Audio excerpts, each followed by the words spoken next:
Hi, I'm Ciel, and my mission today is to set you up so you can actually start making art.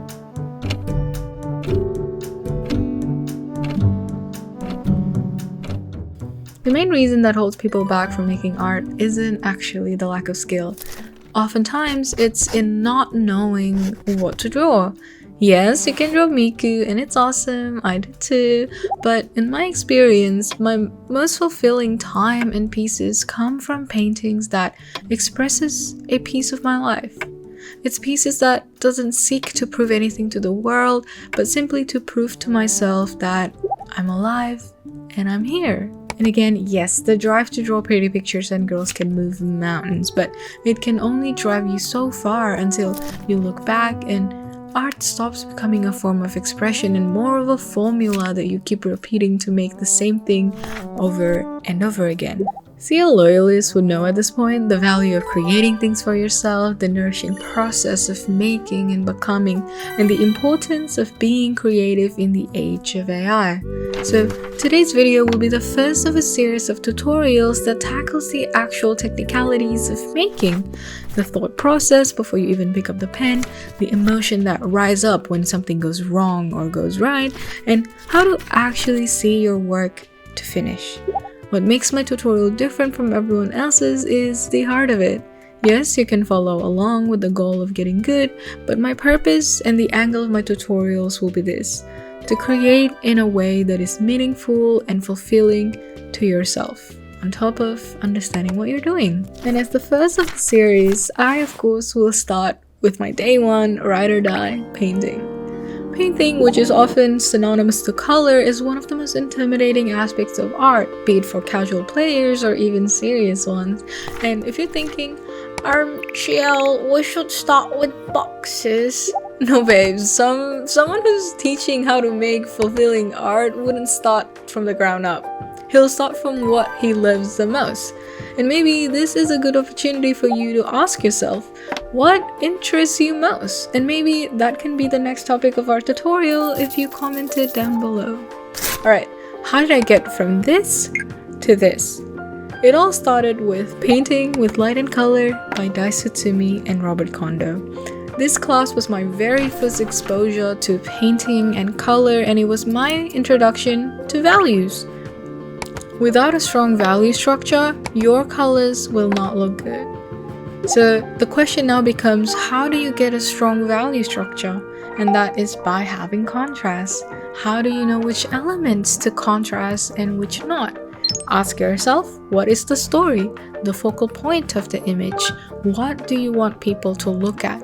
The answer to that will be the key of your image, and everything should serve its purpose. Let's take a look at an example. This is an old painting that I did, so just keep this in mind for a second. And then now I'm gonna toggle to a more recent painting of mine that I really enjoy and that I think applies the fundamental quite well, is this one. So let's keep in mind this one as well. Let's say in an image like this, your eyes will be drawn towards an area of high contrast. Like now your eyes would most likely go towards this white spot over there. Otherwise, it's not that clear of an image. If they don't have that, you don't really know where you're supposed to look, right? Because I know my focal point and my main story is Titania and the horse, I make sure that all of the element on the image, especially the values, kind of point towards that and highlight that. So your eyes would most likely be drawn to this area because it's the area with the highest contrast. This one, I know that I want it to be about this character up here looking at the character down there, and they kind of have like something going on, like looking at each other, but it's not structured very nicely. It's quite hard. Your eyes might go up here first to look up the character there, because there's this huge contrast between kind of like the gray we have at the back here, and then the darkness of the hair over there. But overall, you can't really see this guy because his values kind of blend in with the tree itself, and you wouldn't really know to look at this guy because he's it's a very muddy sort of value down here. So now what I'm trying to do is trying to see how I can improve the image a little bit, knowing what we should be doing now. So we identified that it's going to be a story about the character on the tree looking at the character down at the bottom. So now I want to make sure that both characters are highlighted properly. So I'm going to make sure that they're a dark element in front of a light background, so kind of have that dark and light contrast. And all of these are very simple examples. Of course, you can go way more in depth with other types of contrast, other types of compositions that all could help with the goal of making the story clear, making sure that people understand your story. I highly recommend you check out Marco Bucci's videos. His videos really help me understand this fundamental better, and he has like 20 times more experience than me, so of course it would be better if you study the theories from him, and I can help you to kind of flash out how to use this knowledge practically, how to utilize what you know. That's what I'm better at helping you with. Otherwise, this is the finished edited image. And yeah, back to the video.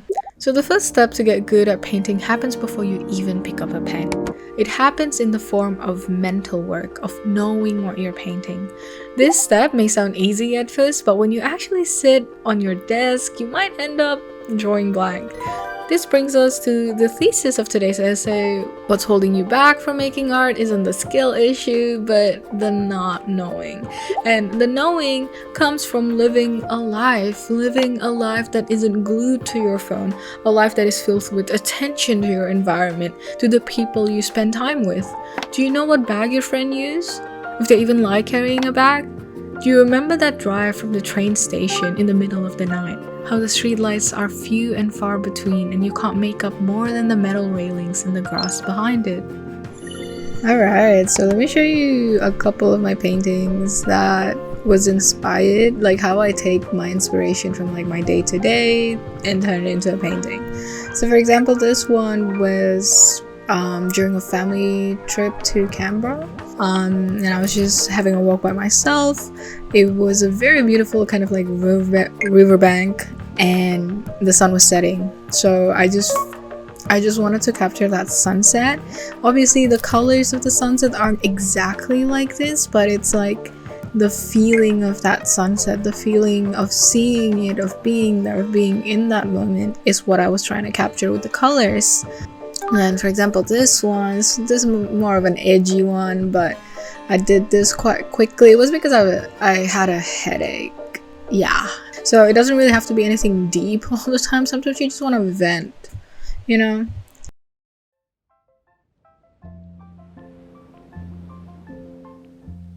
Painting to me is the biggest form of appreciation for life. I want to get better so I can express what I see and show you what I can't. It's so that I have strength to visualize the world in my dreams. I know we've only touched the tip of the iceberg here, but that is why it's a series, right? As we go forward, I will be building concepts on top of each other. It's even more rewarding to you, CL loyalists, because you get to have a deeper understanding from each of the videos. That said, I get a lot of people coming to me saying that they don't know where to start. And the thing is, each person will get a different answer to that. I can't just make a blanket statement, of which I would say, pick up a pen. But that isn't very helpful, right? So that's why I'm adding a tier to my Patreon, the Hymn of the Learner tier. This is the tier where you can get personalized feedback. Sign me up, CL. How does it work? Well, You will submit a form that details where you're at, what you're struggling with, and where you want to be. I will then record a 15-minute feedback video plus a list of resources, notes, and recommendation for exercises. I personally have attended multiple of these sort of tutorials and find it really helpful at guiding me to where I want to be. It's also a great way to figure out what you want to focus on, especially before you commit to hundreds of dollars worth of classes. This feedback medium is definitely a shortcut in the way that it saves you time sitting around asking what is wrong or where to start. So yeah, if you're keen to give it a shot with me, visit my Patreon on the link down here, and I'm very excited to help you as much as I can. See you in class! I'm building a life for myself where I can do what I love doing and share what wisdom, love, and inspiration I can to you. It really means a lot if you are able to support me financially, but even by just showing up, liking or commenting nice things, or showing up on my live streams, it all means a lot. I hope the day will come where we artists are valued as much as the value we bring to the world. And yeah, that's it for me today. I'm very excited for the series of tutorials and to meet you in the classroom. But in the meantime, if you have a particular tutorial you're looking for, comment them down below. If you want to check out the Hymn of the Learner tier, go check the link in my description. And lovely seeing you guys all today. Thank you. This is me, okay? It's me right now, okay? Imagine this guy speaking. Remember him, okay? And basically, like, this is an epic, beautiful composition because you have this thing going on down here, like it's going like that. It's a beautiful triangle. It's a beautiful, simple shape, right? Therefore, I'm gonna change the color, and then we're gonna add like and we're adding a few more elements to disrupt that peaceful triangle. And when you split this image into threes, you can see that it is beautifully our central attention lies in the middle of the rule of thirds area, which means I have to move that guy a little bit in there, but besides the point. And then we have the middle one over there, and that is basically why this is a beautiful and amazing composition. Thank you.